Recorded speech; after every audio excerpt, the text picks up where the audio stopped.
The United States might be on the brink of creating a digital dollar. In March, President Biden signed an executive order tasking federal agencies with exploring crypto regulations, including the development of a central bank digital currency. President Biden will sign this executive order today. Now, this order calls understanding how a central bank digital currency might work urgent. The U.S. isn't alone. A growing number of countries are looking into digital versions of their currencies.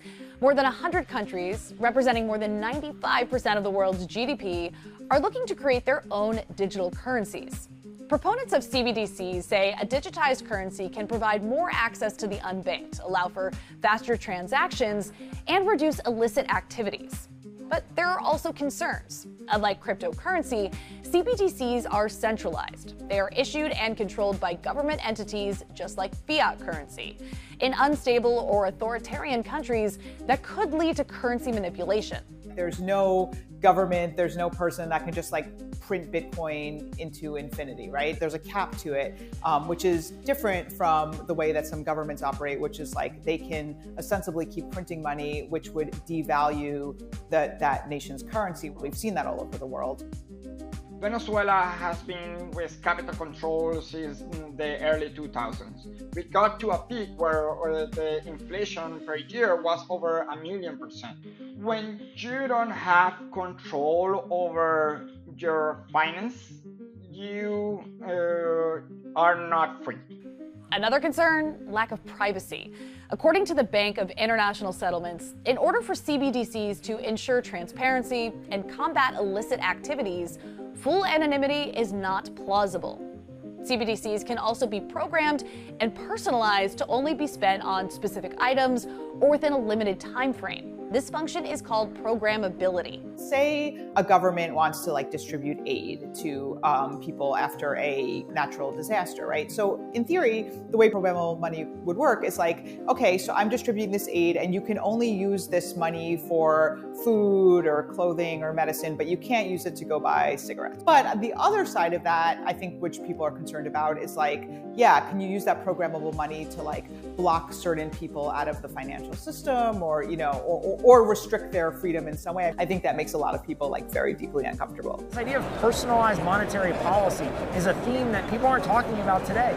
It's probably one of the scariest things in finance because if you hand people the tools to do it, they're going to do it. These traits make CBDCs susceptible to abuse of power by authoritarian governments. In Venezuela, the government-issued CBDC known as Petro wasn't used to send stimulus. Instead, the government allegedly manipulated elections and used it for surveillance. It was election year. The presidential elections were 3 months away from that. They kept saying that, okay, now I will give you the Petro. And they will give in the Petro in a paper. They were saying, no, I'm giving you a Petro, and that's $60. That is how they keep using it to tell you that I'm giving you free money.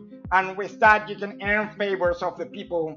Then they created just a database, and on a database that they allow only governmental bodies that access to that database to say to the people, well, I'm sending you some Petros, but those Petros are not actually cryptocurrencies. They are not in any public blockchain. China is no stranger to surveillance either, from monitoring the 850 million users on WeChat to deploying half the world's security cameras. And now the country has control of a digital currency in its sights. President Xi Jinping admitted in 2019 that the country wanted to improve its financial system by controlling people, watching money, and tightening the system firewall. 2020 research from the People's Bank of China also aligns the e-yuan with his endorsement. According to the white paper, the digital yuan is traceable by what they called managed anonymity.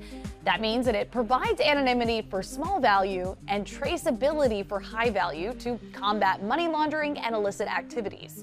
The e-yuan is still relatively new, but today it has up to 260 million users.